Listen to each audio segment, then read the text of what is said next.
गुरु ने न पकड़ी होती बाह, सखीरे में तो बह गई होती। कहते हैं कि ब्रह्मा, विष्णु और भगवान शिव के संयुक्त अवतार कवि नारायण ने मत्स्येंद्र नाथ के रूप में अवतार लिया था। उनकी उत्पत्ति की कथा भी बड़ी रोचक है। कहते हैं कि एक बार माता पार्वती ने कैलाश पर्वत पर विराजित देवाधिदेव भगवान शिव से कहा, हे नाथ, आप तो अजर और अमर हैं, परंतु मुझे इस संसार में बार बार जन्म लेना पड़ता है। इसका क्या कारण है? आप कौन से मंत्र का जाप करते हैं? कृपया मुझे भी उसका ज्ञान देने की कृपा करें, जिससे मेरा भी कल्याण हो।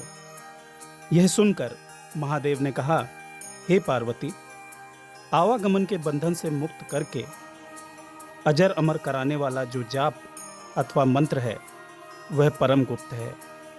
यदि तुम इसे जानना चाहती हो तो किसी ऐसे गुप्त और एकांत स्थान पर चलो जहां कोई अन्य प्राणी विद्यमान ना हो।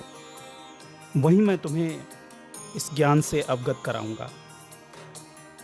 पार्वती जी के सहमत होने पर भगवान शिव उनके साथ नंदी पर बैठकर समुद्र तट के एक गहन वन में जा पहुंचे। उस घने वन में किसी पक्षी तक की छाया नजर नहीं आती थी। वहां एक स्थान पर शिव जी ने अपना बाघंबर बिछाया और दोनों वहां बैठ गए। तत्पश्चात शिव जी उन्हें तत्व ज्ञान का उपदेश देने लगे। कुछ समय तक तो पार्वती जी ध्यानमग्न होकर उस उपदेश को सुनती रहीं और हुंकार भरती रहीं। संयोगवश शीघ्र ही वे निद्रामग्न हो गईं। आंखें मूंदकर पूरी तल्लीनता से उपदेश देते भगवान शिव ने यही समझा कि वह उनका उपदेश ध्यानमग्न होकर सुन रही हैं। अतः उन्होंने अपना उपदेश देना जारी रखा। उपदेश समाप्त हो जाने पर शिव जी ने माता पार्वती को संबोधित करके पूछा, क्यों प्रिय, जिस रहस्यमय ज्ञान को मैंने वर्णन किया है, वह भली भांति तुम्हारी समझ में आया या नहीं, ये मुझे बताओ। परंतु पार्वती जी तो निद्रा में लीन थी। वे भला क्या उत्तर देती। किंतु तभी समुद्र तट की ओर से एक स्वर उभरा, हे महादेव, हे देवादिदेव, आपने शास्त्रों का जो गूढ़ रहस्य समझाया है, उसे सुनकर मुझे अत्यंत आनंद प्राप्त हुआ है। आपके उपदेश के अनुसार मैंने इस रहस्य को जान लिया है कि इस सृष्टि में जो भी है वह शिव है। शिव ही करता है, शिव ही भोगता है, शिव ही सबके स्वामी हैं, शिव ही आत्मा है तथा शिव ही जीव है। शिव के अतिरिक्त अन्य कोई है ही नहीं। इस स्वर को सुनकर भगवान शिव चौंक पड़े। आंखें खोलकर उन्होंने देखा माता पार्वती गहरी निद्रा में हैं। फिर उन्होंने आवाज़ की दिशा में देखा। वह आवाज़ समुद्र तट की ओर से आती सुनाई दी थी, मगर वहाँ तो कोई मनुष्य नहीं था। मनुष्य तो क्या, वहाँ तो कोई पशु पक्षी या जीव जंतु तक दृष्टिगोचर नहीं हो रहा था। जब भगवान शिव ने अपनी ध्यान दृष्टि से देखा तो उन्हें ज्ञात हुआ कि समुद्र के तटवर्ती जल में एक मछली है जो गर्भवती है। उसके गर्भ में कवि नारायण अवस्थित हैं। इन्हीं कवि नारायण ने मेरे इस ज्ञानोपदेश को सुनकर मुझे यह उत्तर दिया है। यह जानकर शिव जी कुछ आश्वस्त हुए कि उनके उपदेश को किसी अपात्र ने नहीं ग्रहण किया।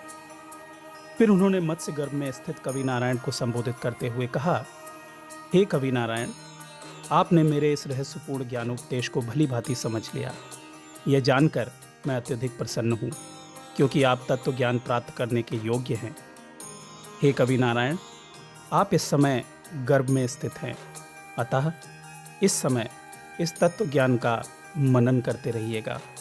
यथा समय जब आपका जन्म हो जाए, तब समयानुसार बद्री का आश्रम आकर मुझसे मिलिएगा। वहाँ मैं सिद्धों के महागुरु भगवान दत्तात्रेय द्वारा आपकी दीक्षा एवं उपदेश करवाऊंगा। उसे ग्रहण कर आप अजर और अमर हो जाएंगे। मछली के गर्भ से जन्म लेने के कारण प्रथम नाथ का नाम मत्स्येंद्र नाथ पड़ा। प्रसव काल आने पर मछली ने अपने गर्भ में स्थित अंडे को समुद्र तट पर ही छोड़ दिया। उसी अंडे में कवि नारायण स्थित थे। समुद्र तट पर पड़े उस अंडे को देखकर वहां कुछ बगुले आ गए और उस अंडे पर चोंच का प्रहार करने लगे। इन प्रहारों से अंडे का ऊपरी खोल टूट गया। अंडे के टूटते ही उसमें स्थित तेजस्वी बालक रूपी कवि नारायण प्रकट होकर रोने लगे। बालक की रोने की आवाज़ सुनकर बगुले वहां से उड़ गए। कुछ समय पश्चात कामिक नाम का एक मछुआरा वहां आ पहुंचा। वह मछुआरा रोजाना ही वहां आता था और मछलियां पकड़कर बाजार में बेचकर अपनी आजीविका चलाता था। सूर्य के समान तेजस्वी बालक को रोते हुए देखकर वह चौंक पड़ा और घबराकर इधर उधर देखने लगा। एक साथ कई प्रश्न उसके जहन में उभर आए। कौन है यह बालक? कौन इसे यहाँ छोड़ गया? मछली के अंडे को देखकर तो लगता है कि इसने किसी मछली के गर्भ से जन्म लिया है, मगर क्या यह संभव है? हे प्रभु, ये क्या लीला है आपकी? मैं क्या करूं? क्या इसे यहाँ ऐसे ही रोता हुआ छोड़कर चला जाऊं? नहीं नहीं, बालक लगातार रोए जा रहा था। उसको रोते देखकर मछुआरे के मन में स्नेह और ममता जाग उठी और यह कहते हुए उसने बच्चे को उठाकर सीने से लगा लिया कि मैं संतानहीन हूँ, मैं पालूंगा इसे। लगता है ईश्वर ने मुझ पर कृपा की है, मेरे लिए ही कोई यह बच्चा यहाँ छोड़ गया है। इस प्रकार कामिक नामक उस मछुआरे ने बच्चे को भगवान का प्रसाद समझकर कलेजे से लगा लिया। उसकी गोद में आते ही बच्चा चुप हो गया। उसी समय आकाशवाणी हुई कि हे कामिक, यह कोई साधारण बालक नहीं है, यह कवि नारायण का अवतार है। यह मछली के पेट से उत्पन्न हुआ है, अतः इसका नाम मत्स्येंद्र नाथ रखना। अब तू अपने पुत्र की भांति इसका लालन पालन कर, तेरे सब पाप नष्ट हो जाएंगे और तू पृथ्वी पर अमर हो जाएगा। यह सुनकर कामिक की खुशी का ठिकाना नहीं रहा। उसने सोचा, मेरा अनुमान ठीक ही था, ईश्वर ने ही मुझ संतानहीन पर कृपा की है। वह उस बच्चे को सीने से चिपकाए तेजी से अपने घर की ओर चल पड़ा। घर आकर उसने उस बालक को अपनी पत्नी की गोद में देकर कहा, यह बालक हमें भगवान ने दिया है, और अपनी पत्नी को शुरू से लेकर आकाशवाणी तक की घटना बता दी। कामिक और शारदोता ने उस बालक का नाम मत्स्येंद्र रखा। वे दोनों बड़े ही लाड़ प्यार से उसका पालन पोषण करने लगे। धीरे धीरे समय गुजरता चला गया और बालक मत्स्येंद्र 5 वर्ष का हो गया। कामिक और उसकी पत्नी समुद्र तट पर नित्य ही मछली पकड़ने जाया करते थे। अब वे मत्स्येंद्र को भी अपने साथ ले जाने लगे। एक बार कामिक की पत्नी शारदोता को ज्वर हो गया। उस दिन कामिक मत्स्येंद्र को अपने साथ ले गया। मत्स्येंद्र को अपने पिता के इस कार्य से बड़ी घृणा होती थी, मगर वह कुछ कर नहीं पाता था। मछलियों को टोकरी में फड़फड़ाते देखकर उसे बहुत दुख होता। उसका मन करुणा से भर जाता। उस दिन भी कामिक ने मछली पकड़ने के लिए समुद्र में जाल डाल दिया। जब उस जाल में मछलियां फंस गईं, तो उसने उन मछलियों को टोकरी में डाल दिया और पुनः जाल डालने के लिए तट पर कुछ आगे चला गया। इधर बालक मत्स्येंद्र ने टोकरी में पड़ी मछलियों को तड़पते हुए देखा तो उसका मन बहुत ही दुखी हुआ और उसने उन सब मछलियों को उठाकर समुद्र में वापस डाल दिया। जब कामिक वापस आया तो उसने टोकरी को खाली देखकर मत्स्येंद्र से पूछा, मछलियाँ कहाँ हैं? मत्स्येंद्र ने कहा, उन्हें तड़पता देखकर मैंने उन्हें पानी में डाल दिया। यह सुनकर कामिक ने कहा, बेटा, ये तूने क्या किया? क्या तू भूल गया कि इन्हीं मछलियों के कारण ही तो हमारी आजीविका चलती है? यदि हम इनको नहीं पकड़ेंगे तो हमारा जीवन निर्वाह किस प्रकार से होगा? इसलिए अब ऐसा मत करना।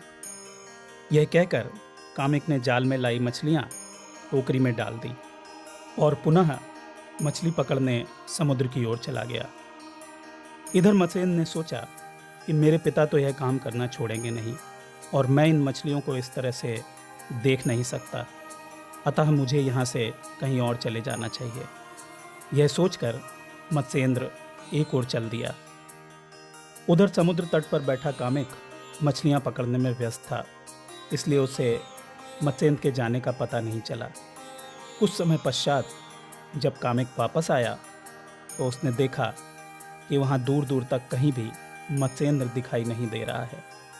उसने सोचा कि बालक है, कहीं इधर उधर खेलने चला गया होगा। अतः वह मछलियाँ टोकरी में डालकर पुनः मछलियाँ पकड़ने चला गया। संध्या होने तक कामिक मछलियां पकड़ता रहा। काम समाप्त होने के पश्चात उसने मसेंद की खोज की, परंतु उसका कहीं पता नहीं चला। बहुत देर तक खोजने के पश्चात अंत में निराश होकर दुखी मन से वह घर को लौट आया। घर पहुंचकर उसने पत्नी शारदोता को सारी बात बताई। शारदोता अत्यंत दुखी हुई और पति को भला बुरा कहने लगी कि तुमने उसे क्यों डांटा। दोनों पति पत्नी शोकाकुल हो गए। फिर सारी रात वे मसेंद के लौटने की प्रतीक्षा करते रहे, किंतु विधि के विधान के अनुसार न मसेंद को लौटना था और न ही वह लौटा। महाशक्ति आपकी रक्षा करे, आपके जीवन में शुभता हो, यही मेरी ईश्वर से कामना है। अलख निरंजन।